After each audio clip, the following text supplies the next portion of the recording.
Hey there! Welcome back to the land of Pola. I'm Pola, and today I'm gonna tell you about a dream I had. You know, sometimes we have these dreams that don't make any sense to us when we wake up, or dreams that we can barely remember in the morning. This isn't one of those dreams. Instead, it's a very detailed story that makes complete sense. And the only reason I remember it so well is because I wrote it down. And to be honest with you, I am quite pleased with myself for doing so.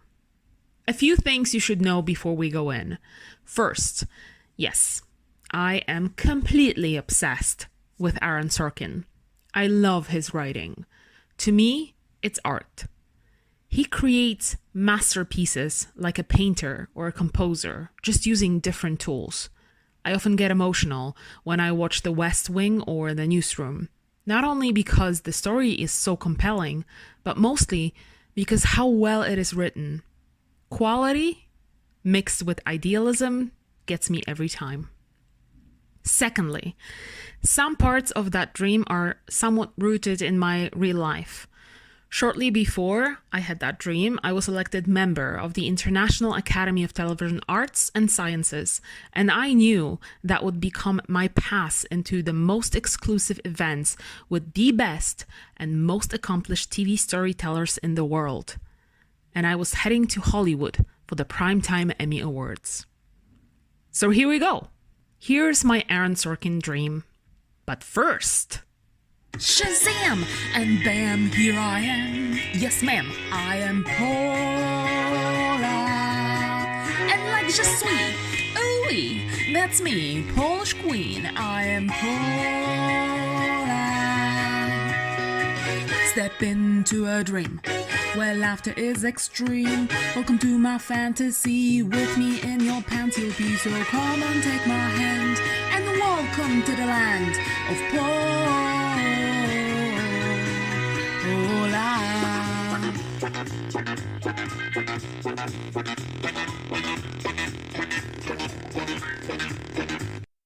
It was late September, and I was attending the 71st Primetime Emmy Awards in Los Angeles.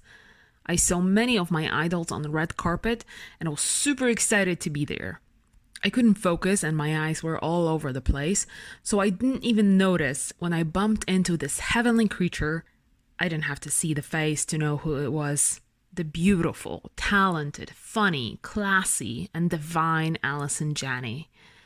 I was a bit surprised she would wear the same Reem Acra red gown she received her Oscar in, but that dress was a perfection, so who was I to judge?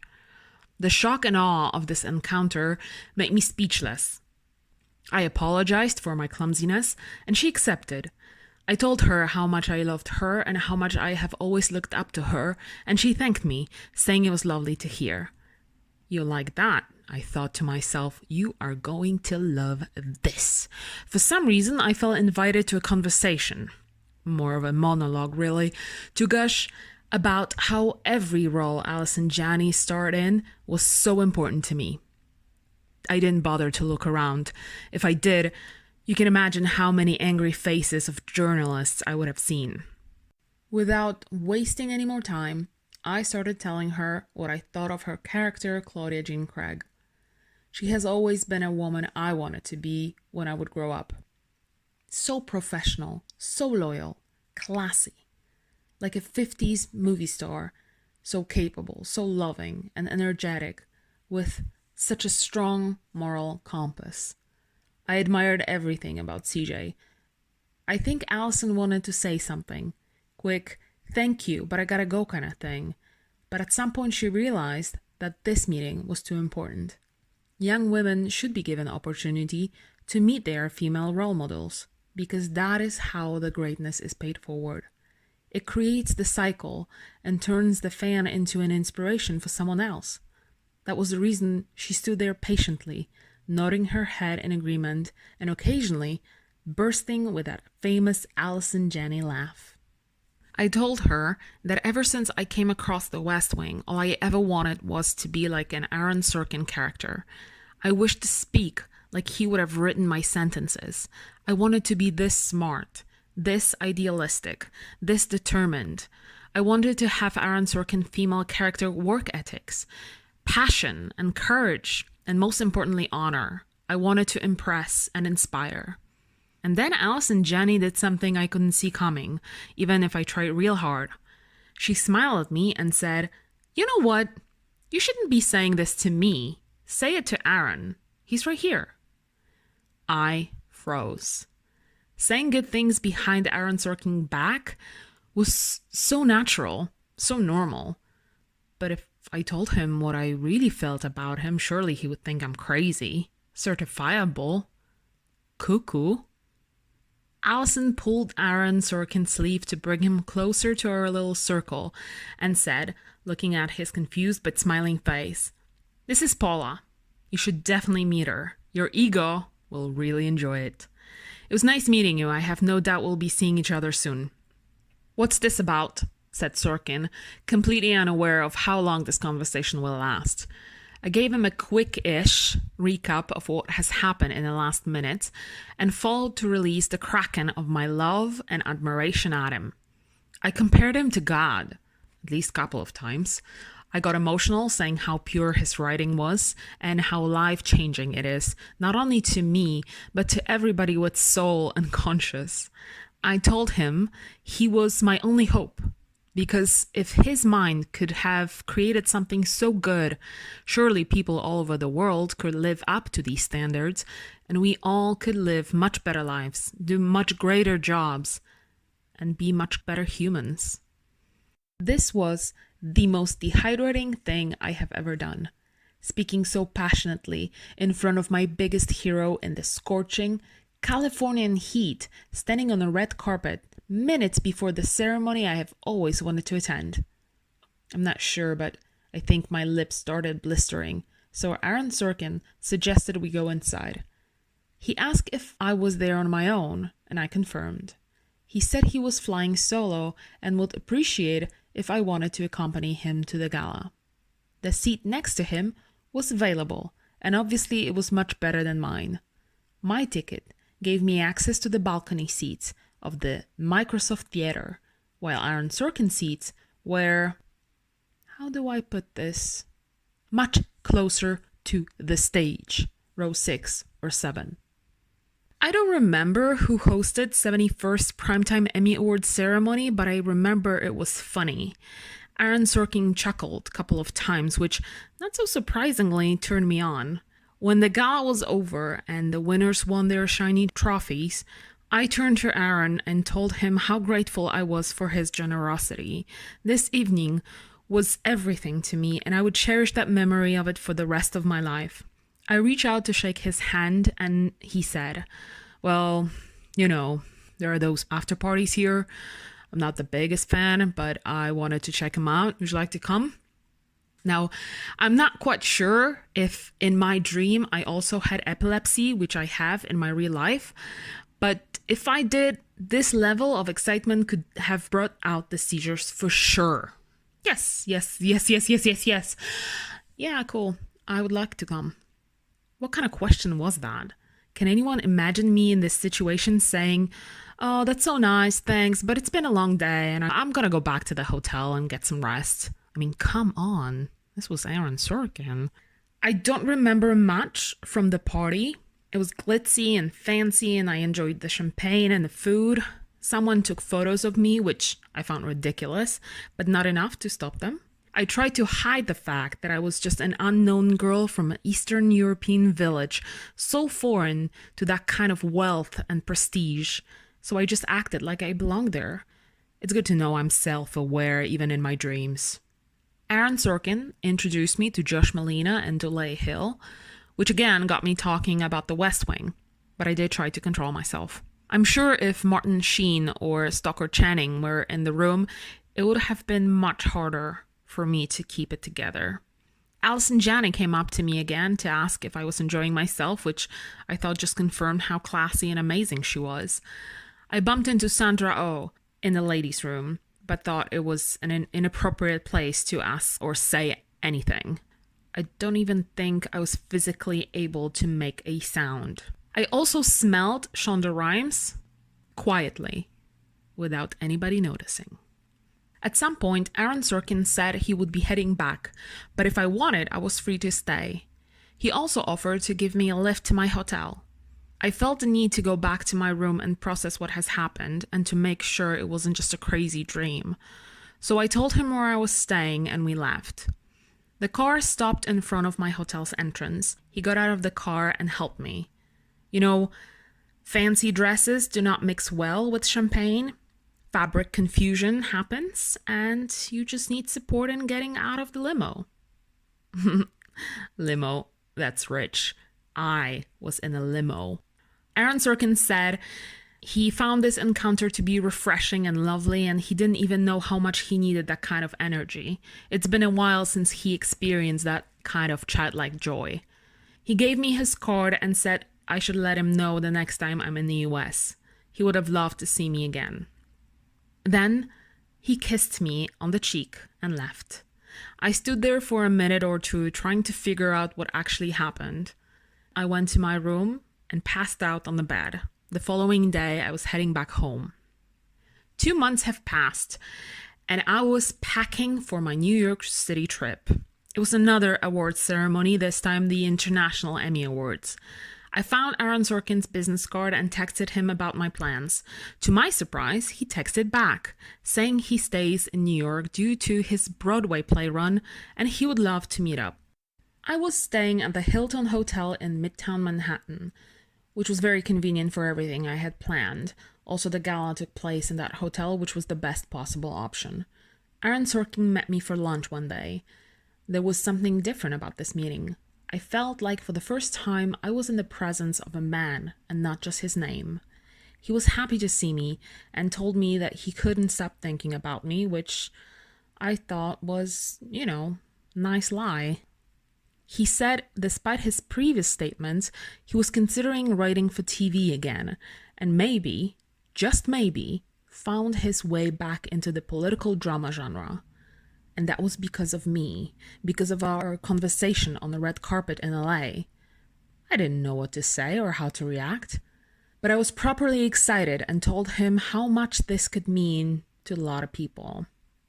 He made a face like he didn't care for that, but asked me what I would like him to write.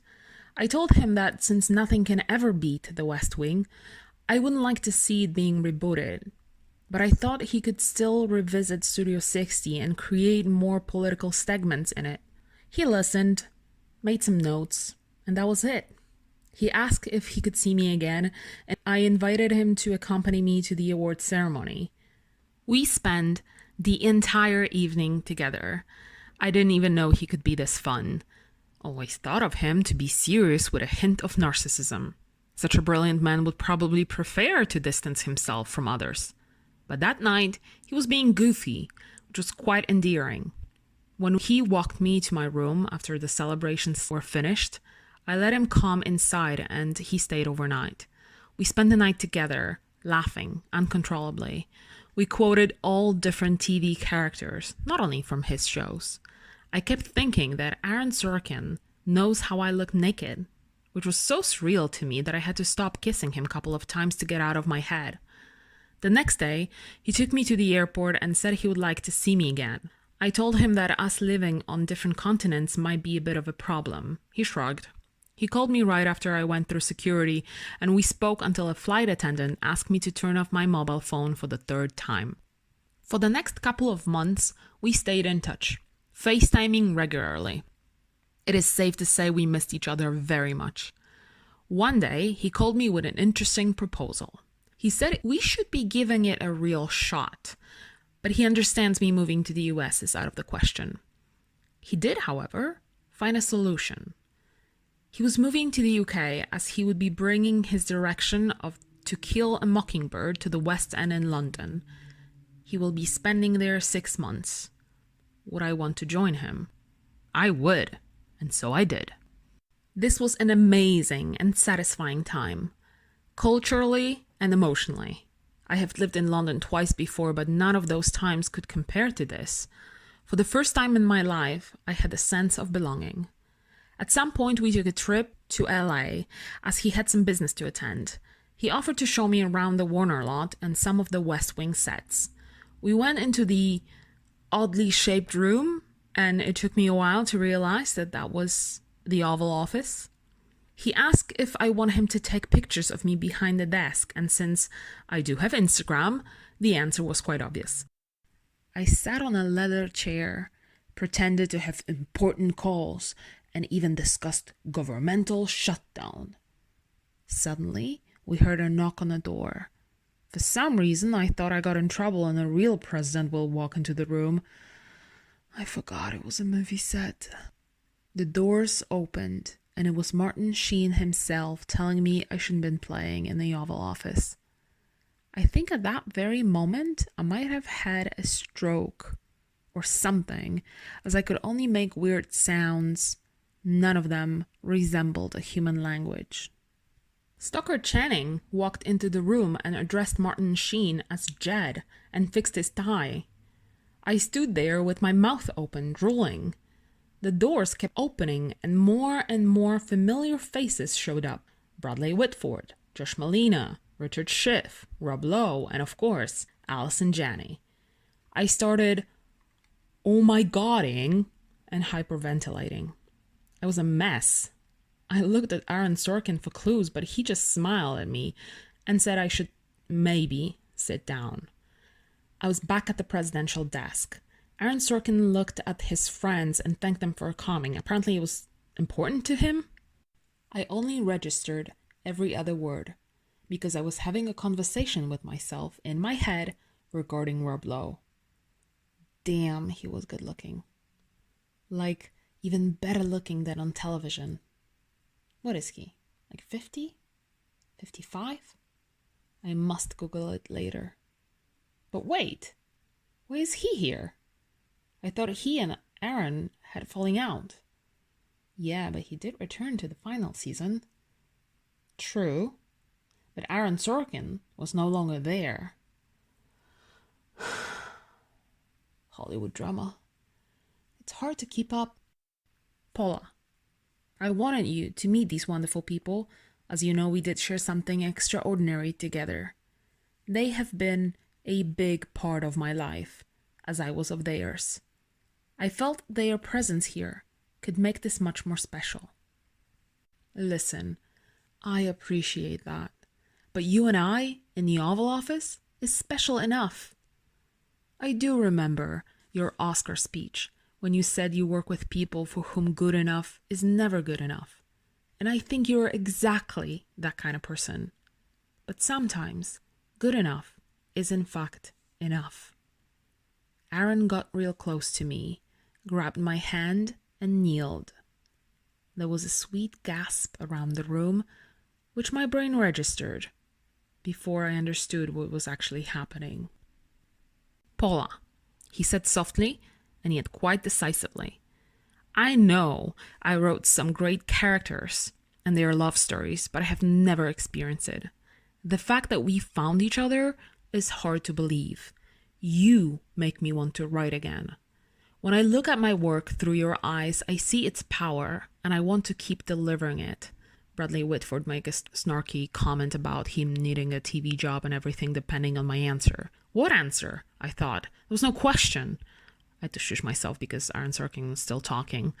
Pola, you make me young again. You make me joyous again. And when I'm with you, I feel like I won a human lottery. So I'd like to ask you to marry me because I just want to be with you every day, to make sure you feel as fulfilled as I am.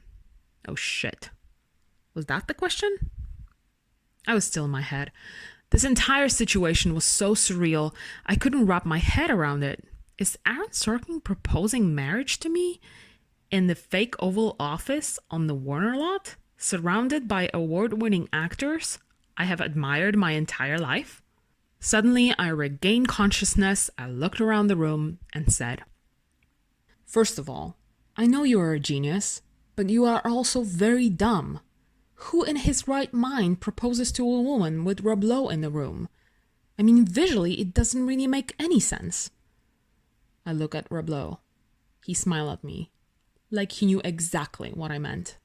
Secondly, yes, I will marry you, Aaron Sorkin, for I have loved the name for many years.